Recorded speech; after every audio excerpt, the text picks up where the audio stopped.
Bonjour à toutes, bonjour à tous, bienvenue sur la chaîne du Koala.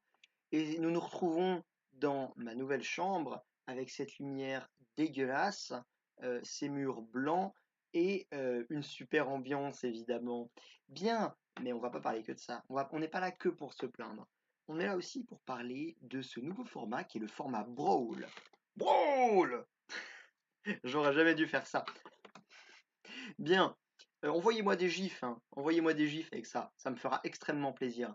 Bien, le format Brawl, qu'est-ce que c'est? Eh bien, c'est le nouveau format, le format baston, le format bagarre, si vous voulez, en français. Alors, je vais regarder là parce que j'ai fait un petit plan sur un bout de feuille déchiré. Vous allez voir, il y a plein de choses à dire. Ça me sauce beaucoup en tout cas. Mes doigts sont coincés dans mon ciseau, voilà. Un nouveau format pour jouer aux cartes. Donc ce sera un mini format commandant. Vous savez, ces decks de 100 cartes où vous n'avez le droit qu'aux cartes en un seul exemplaire. Eh bien, ce sera cette fois-ci 60 cartes au lieu de 100, donc tout en un seul exemplaire, sauf les terrains de base, n'est-ce pas? Et vous aurez toujours soit une créature légendaire en tant que commandant, ça ne change pas, mais la nouvelle chose, c'est que vous pouvez maintenant jouer un Planewalker légendaire en guise de commandant. Et ça, c'est très intéressant parce qu'on va en parler juste après, mais il y a plusieurs archétypes qui se dégagent déjà et qui sentent bon. Qu'est-ce qui va être intéressant à jouer? Et sous vos yeux ébahis, c'est parti. Image. Voilà, nous nous retrouvons. Vous avez sous les yeux les terrains rares de Kaladesh. Et donc, vous avez compris, je vais parler dans un premier temps dans cette vidéo de tout ce que Kaladesh avait instauré, parce qu'il avait instauré énormément de choses, et de tout ce qui va disparaître justement. La première chose, et je m'adresse aux joueurs un peu nouveaux qui n'avaient pas forcément beaucoup d'argent, même quelques euros à mettre dans une mana pour commencer Magic, ces terrains-là, qui coûtaient allez, 1 euro, 2 euros, qui coûtaient pas grand-chose en soi, mais qui constituaient un réel avantage pour les joueurs qui les avaient et un réel désavantage à contrario pour celles et ceux qui ne les possédaient pas, ce sont les terrains rares de Kaladesh qui étaient très impactants parce qu'ils vous permettaient d'avoir vos deux couleurs tour 1. Et donc ça, c'était très fort. Voilà, c'était des super bilans, mais quoi qu'il en soit, ils vont s'en aller du mode standard. Donc, ne courez pas après, hein. Vous allez voir qu'il y a d'autres choses à prendre en termes de terrain. Et donc voilà, de ce côté-là, on peut s'attendre peut-être à une méta qui sera moins forte sur le tour 1, parce que ces terrains-là constituent un réel avantage dès le tour 1. Et c'est la troisième fois que je recorde cette vidéo, c'est même la quatrième fois pour des problèmes de micro et de vidéo et de cartes qui sortent, enfin c'est pas... Voilà. Voilà. Alors, je vous laisse de suite avec les terrains, cette fois-ci, qui vont rester dans le mode standard et qui vont apparaître sous vos yeux dans quelques secondes. 3, 2, 1, 1,5, et les voilà. Voilà, ces terrains-là, vous les connaissez, ce sont les rééditions, ce sont les terrains Ixalan, les bilans rares, qui arrivent engagés, qui arrivent dégagés, pardon, à condition que vous ayez déjà en jeu un terrain de base. Donc, en quoi est-ce qu'ils sont différents de ceux de Kaladesh, ceux-là? Alors, ils sont un peu moins puissants, à mon sens, parce que vous n'avez pas la possibilité d'avoir vos deux couleurs tour 1 avec. Et donc ça constitue déjà une faiblesse par rapport à ceux de Kaladesh. Néanmoins, ces terrains-là, ils sont dans le standard. Alors ils coûtent rien, hein, ils coûtent pas cher du tout, hein, c'est à peu près les mêmes prix que ceux de Kaladesh. C'est allez, 2 euros tout au plus, quoi, même pour un foil, je pense. Donc, néanmoins, ces terrains-là seront le nerf de la guerre du format Brawl. Alors, sachant que vous ne pouvez les jouer qu'en un exemplaire, hein, comme ce ne sont pas des terrains de base. Mais si vous les avez, je vous encourage vivement à les garder. Et si vous ne les avez pas, je vous encourage vivement à les choper avant que leur prix ne monte un petit peu, si jamais le format Brawl prend. Et je pense que le format Brawl va prendre. Bon, pour autant, leur prix ne grimpera pas au plafond, on n'atteindra pas des sommets. Mais les gens préféreront les garder. Donc, si vous avez possibilité de les choper rapidement, chopez-les. Voilà. Un mot sur les terrains rares de Amonkhet, ceux qui se recyclent. Alors, je pense qu'ils seront joués, les terrains qui se recyclent. Enfin, peut-être pas dans les decks aggro, parce qu'ils arrivent à engager tout de suite, mais je pense qu'ils seront joués parce qu'on n'aura pas beaucoup de choix dans nos bilans, tout simplement. Donc à partir de là, on peut les jouer.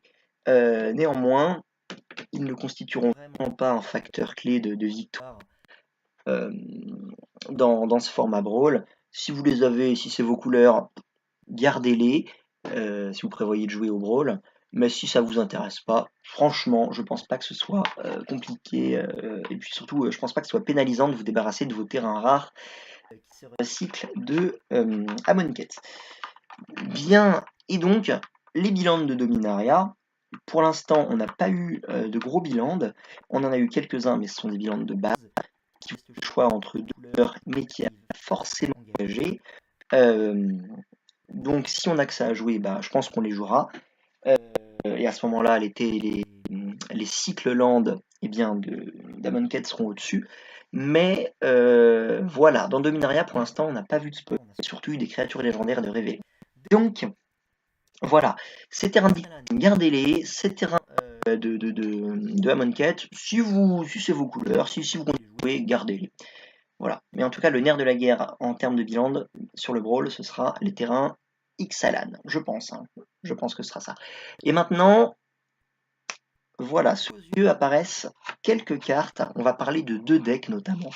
Je pourrais parler de plus de decks, hein, mais j'ai choisi ces deux-là parce que vous allez voir pourquoi. C'était des archétypes de decks de Kaladesh qui n'existaient que par et pour Kaladesh, qui étaient extrêmement forts, que ça fait 1 an et demi qu'on se les farcit, qui emmerdent tout le monde. Et maintenant, c'est terminé. Voilà, ces decks-là, sous les yeux, vous avez compris, hein, vous avez des cartes du deck noir, vert, mid, marqueur, qui était très fort, hein, qui jouait la baliste, qui jouait pour contrôler, qui jouait des fatal push pour contrôler en début de partie, et qui ensuite mettait une grosse pression en mid avec plein de marqueurs et plein de bêtes super fortes. Et parfois en late avec du float de board, avec les cerveaux et les machines qui faisaient plein de cerveaux. Voilà, cet archétype-là, par exemple, il était très présent, il était très fort, et on va le voir disparaître. Un autre archétype qui était très fort, et qui était même encore plus fort à mon sens, c'est celui-là, l'archétype énergie, dont je vous ai mis 3 super représentants ici, à savoir que l'harmonie avec les terres, il me semble que ça a été banni en standard. Mais, quand vous avez une commune qui est bannie, a priori c'était fort. Hein, voilà. Pareil, le Voltaic Brawler, vous avez c'est pas une 3-2, hein, c'est une 4-3 piétinement pour 2. Hein. Donc, c'est très très fort aussi. Voilà. Ce deck énergie, alors sachant là, je vous ai mis des cartes vertes et rouges, mais il y avait des gens qui jouaient du bleu aussi. Il y a même une carte bleu-verte qui a été bannie elle aussi, qui fournissait de l'énergie. Donc voilà, quand vous avez 2 cartes qui se font bannir d'un archétype, ça veut dire que c'est balèze. Hein. Donc voilà, là aussi c'est une énergie qui existait avec Kaladesh, qu'on va voir disparaître et qui va laisser sa place à d'autres choses. Et ça fait plaisir, parce que l'hydre hérissé, piétinement, défense talismanique, j'en ai assez personnellement. Je pense que vous aussi, sauf si c'est ce que vous jouiez évidemment. Mais si c'est ce que vous jouiez, sachez que vous n'avez pas de race, n'est-ce pas? Voilà, j'aurais pu aussi parler de l'archétype véhicule par exemple, hein, que là j'en ai pas parlé parce que je vais pas parler de tout. Mais voilà, encore quelque chose, Kaladesh avait instauré plein de choses, et toutes ces choses vont s'en aller. Encore une fois, une méta qui va se rafraîchir, qui va se renouveler, et j'ai quand même parlé d'une carte en particulier qui va s'afficher maintenant. Voilà, la poussée fatale. Que dire de plus? L'image suffit, je crois. Cette carte, c'était un peu le boss final de Kaladesh. C'était le meilleur anti-bet de la méta, le meilleur anti-bet du standard. Et il s'en va. Adieu, poussée fatale. Enfin, adieu. Au revoir, c'est plus un au revoir qu'un adieu, parce que cette carte-là, on va continuer à la voir. Elle va être jouée en moderne, c'est certain. Et puis, pourquoi pas en Legacy. Bon, voilà, cette poussée fatale, juste un petit mot pour dire qu'elle s'en va et que moi, ça me fait énormément plaisir, hein, parce qu'elle est jouée partout, et j'estime quand une carte est jouée partout, eh bien, c'est qu'elle doit être bannie. Hein. D'ailleurs, un petit message à Wizard, le JT d'Umezawa, bannissez-le. Tout le monde le joue, bannissez-le. Voilà. Néanmoins, puisqu'on en est à parler des anti-bêtes noirs, si vous êtes un joueur d'anti-bêtes noirs, vous avez quand même plein de super options qui vont apparaître sous vos yeux maintenant. Voilà, les voilà. Bien, donc ça, ce sont des anti-bêtes qui peuvent être, pas qui peuvent, mais qui vont être des alternatives à, euh, à, à cette poussée fatale. Ici, on peut pas les mettre au même niveau, hein. Poussée fatale, c'était au-dessus. Mais on a quand même des super cartes. Le supplice de la planche. Alors cette fois-ci, c'est un rituel. Bon, est-ce que c'est vraiment dérangeant? Je ne pense pas. Qui détruit une créature non ondin ciblée. Donc c'est simple, ça détruit tout. Voilà. Sauf si on voit un deck ondin sortir. Mais on verra tellement, il y a tellement de possibilités de créer des créatures légendaires euh, que le deck ondin ne sera pas tout le temps présent. Voilà. Vous tomberez dessus de temps en temps, mais ce sera une petite partie, je pense. Voilà. Donc ça, pour 2 en des rituels, vous détruisez à peu près n'importe quoi. Le cast down, qui est à gauche, voilà, cette fois-ci, c'est un instant, donc c'est un petit peu mieux. Et vous détruisez une créature non légendaire. Alors, cette carte, je pense qu'elle sera jouée. Et je pense quand même que si jamais il y a une méta Dominaria full créature légendaire qui est jouée, enfin, qui trouve sa place, et bien ce cast down passera aux oubliettes. Voilà, donc je pense qu'il sera joué, ça dépend de la méta. Je pense que même s'il y a beaucoup de créatures légendaires, on le verra quand même, mais on verra plus le supplice de la planche que le cast down, à mon sens. Et donc la troisième, c'est offrande vicieuse. Et ça va me permettre de vous parler d'une mécanique qui n'est pas nouvelle parce que ça avait déjà été, ça existait déjà, mais ça fait quelques temps qu'on l'avait pas vu. Voilà, la mécanique de kick qui vous permet de payer un coût supplémentaire. Attention que c'est optionnel, hein, vous n'êtes pas obligé de le faire, mais si vous le faites, vous avez un effet bonus sur votre carte. Donc ici, pour 2, vous avez un instant qui met -2/-2 à une créature, et si vous sacrifiez une créature en complémentaire, vous mettez -5/-5. Pour 2, vous mettez -5/-5 à une créature, sachant que on peut déjà prendre en compte le fait que ça tue les créatures légendaires, enfin non, les créatures indestructibles, pardon. Alors, ça tue aussi les créatures légendaires, hein. Mais oui, avec ça, vous pouvez vous débarrasser de créatures indestructibles. Je sais pas s'il va y en avoir beaucoup, mais bon, en tout cas, s'il y en a, voilà, vous pourrez vous en débarrasser. Donc pour moi, cette offrande vicieuse, elle est très très très forte. Et puis au pire, vous sacrifiez une créature, bah, vous sacrifiez un token, vous vous en foutez. Vous sacrifiez une créature qui a une mécanique non pas de râle d'agonie parce qu'on n'est pas dans Hearthstone, mais une mécanique d'effet quand elle est détruite. Donc voilà, voilà. Petite parenthèse sur les alternatives à la Fatal Push parce que c'était quand même une carte maîtresse et je pense qu'il fallait dire un mot dessus. Bien, et donc maintenant vous avez à l'écran qui s'affiche les dieux de Amonkhet et on va parler commandant intéressant euh, pour monter votre deck Brawl. Une chose, je ne vais pas parler de Dominaria dans cette review des commandants intéressants.